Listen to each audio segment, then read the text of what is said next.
नमस्कार दोस्तों and my dear friends, this is Tirupati sir biology. I on behalf of smart vision academy I welcome you all. So आज के इस session में एक नया टॉपिक मैं लेके आया हूँ, इसका नाम है बायोगैस। इसको अपन गोबर गैस भी कहते हैं। तो सबसे पहले मैं आपको ये बताना चाहूँगा कि बायोगैस जो है इसका इस्तेमाल कहाँ किया जाता है। बायोगैस जो है एक रिन्यूएबल सोर्स ऑफ एनर्जी है जो कुकिंग के लिए यूज़ किया जा सकता है, इलेक्ट्रिसिटी जनरेशन के लिए यूज़ किया जा सकता है और इसका निर्माण करना भी बड़ा आसान है, क्योंकि जितना भी वेस्ट होता है, ये प्लांट वेस्ट मटेरियल हो या एनिमल वेस्ट मटेरियल हो या एग्रीकल्चर वेस्ट हो, तो इन सारा वेस्ट मटेरियल यूज़ करके अपन बायोगैस का प्रोडक्शन कर सकते हैं। सो अभी अपन देखते हैं कि बायोगैस क्या है और बायोगैस में कौन कौन से स्टेजेस से इन्वॉल्व होते हैं इसको बनाने के लिए, right. So let we see. Biogas जो है ये just I told you right now, biogas जो है ये कई सारे रॉ मटेरियल से अपन बना सकते हैं, जैसे कि फीड स्टॉक्स, जैसे प्लांट वेस्ट है, एनिमल वेस्ट है। और जब ये प्लांट वेस्ट या एनिमल वेस्ट अपन एज रॉ मटेरियल लेते हैं तो इसमें कई सारे माइक्रोबियल फर्मेंटेशन होता है। So with the help of microbial fermentation जो है ये रॉ मटेरियल का फर्मेंटेशन से यहाँ पे गैस का जनरेशन होगा और उसी गैस को अपन बायोगैस कहते हैं या गोबर गैस कहते हैं, राइट। अभी अपन देखेंगे कि बायोगैस का प्लांट किस तरह से दिखाई देता है।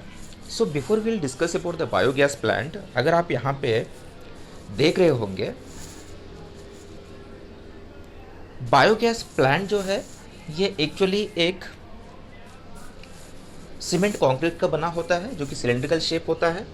इसमें एक साइड में इनलेट होता है और एक साइड में आउटलेट होता है और एग्जैक्टली डोम शेप, मतलब एकदम सेंटर पे टॉप ऑफ द सेंटर जो है एक डोम शेप आउटलेट होता है जिसको अपन बायोगैस आउटलेट भी कहा जाता है। तो just I told you right now कि जो इनपुट मटेरियल है या रॉ मटेरियल, जैसे कि मैंने आपको बताया है कि प्लांट वेस्ट मटेरियल है, एनिमल वेस्ट। सो जो मोस्ट कॉमनली वेस्ट मटेरियल है वो काउ डंग है, जिसको रॉ मटेरियल करके यूज़ किया जाता है बायोगैस प्रोडक्शन के लिए। तो अभी बात यहाँ पे ये है कि काउ डंग सिर्फ काउडंग ही एज ए रॉ मटेरियल करके इसमें यूज़ किया जाता है या काउडंग के साथ में और कुछ भी ऐड किया जाता है। तो सबसे पहले क्या करना होता है कि जो काउडंग होता है उसको स्लरी बनाना होता है इक्वल प्रोपोर्शन ऑफ वाटर से। और स्लरी को ये डायग्राम के लेफ्ट साइड में आपको दिख रहा होगा, यहाँ पे लेफ्ट साइड से एक पाइप जा रहा है सेंटर टैंक में और लेफ्ट साइड का पाइप आपको ये दिखा रहा है slurry of cattle Dang and water. वहाँ से ये स्लरी जो है ये अंदर जाएगा सेंटर में, राइट।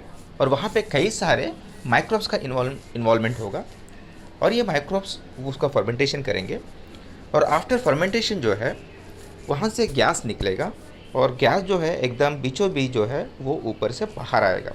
तो यहाँ पे आप देख सकते हो कि ऊपर में आउटफ्लो फॉर बायोगैस है, तो वहाँ से गैस बाहर आएगा। Now the question arises is कि after the completion of the biogas process जो भी यहाँ पे स्लज बना रहेगा इस सेंटर टैंक में, अभी वो स्लज कहाँ से जाएगा। स्लज जो है राइट साइड में आप देख रहे होंगे, यहाँ पे एक आउटफ्लो दिख रहा है, आउटफ्लो। तो जो भी बचा हुआ स्लज है, ये सेडिमेंट है, उसको राइट साइड के आउटलेट से बाहर निकाला जाता है।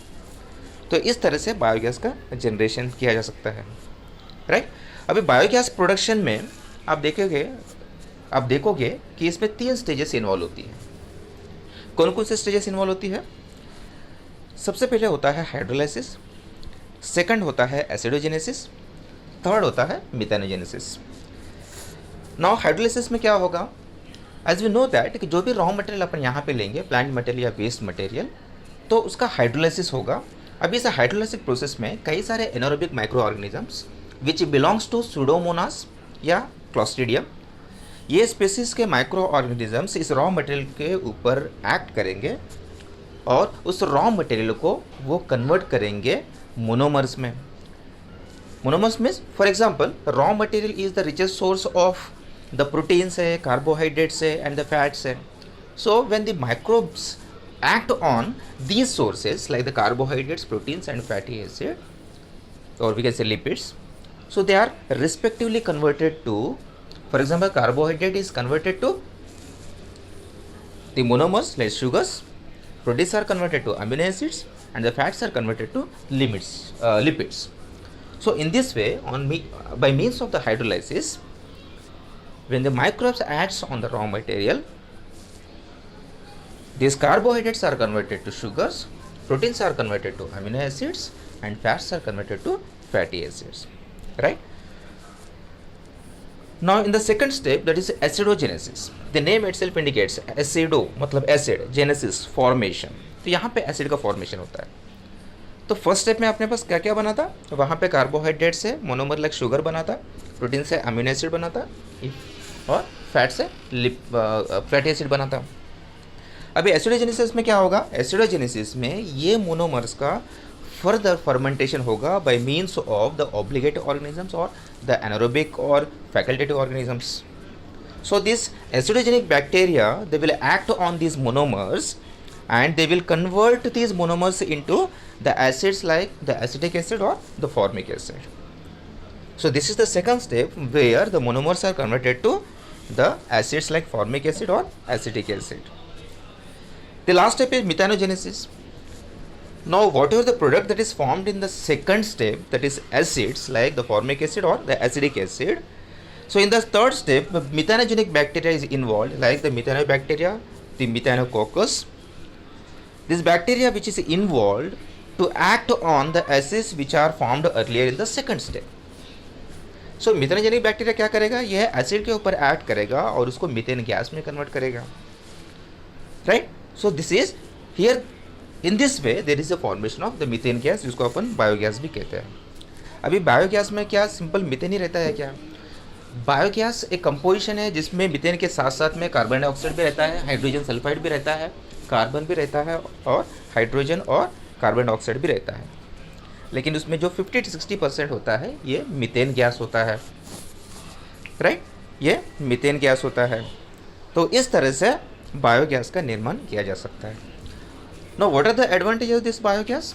आपको पता है कि जैसे बायोगैस बनाने के लिए बहुत ही चीप रॉ मटेरियल लगता है अपने को, प्लांट मटेरियल या एनिमल मटेरियल, वो भी वेस्ट मटेरियल लगता है.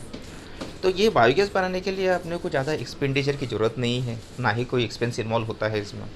तो ये फर्स्ट पॉइंट है. सेकंड पॉइंट कैसा है, ये इको फ्रेंडली है, एनवायरनमेंट से फ्रेंडली है. ये किसी तरह का कोई हानि नहीं है एनवायरनमेंट को, राइट. और इस बायोगैस से जो भी एनर्जी निकलती है, that energy can be use to create a electricity. Biogas से अपन इलेक्ट्रिसिटी भी बना सकते हैं, राइट. और एक आपको पता है खास करके जो बायोगैस के प्लांट है अपने को गांव में ये देखने को अक्सर अपने को मिलता है, राइट. जहाँ पे वो कई घर ऐसे होते हैं जहाँ पे बायोगैस से जो भी जनरेट होता है वो उनके घर के लाइटिंग के लिए भी यूज़ करते हैं, राइट. सो इस तरह के कई सारे यूजेस हैं बायोगैस के.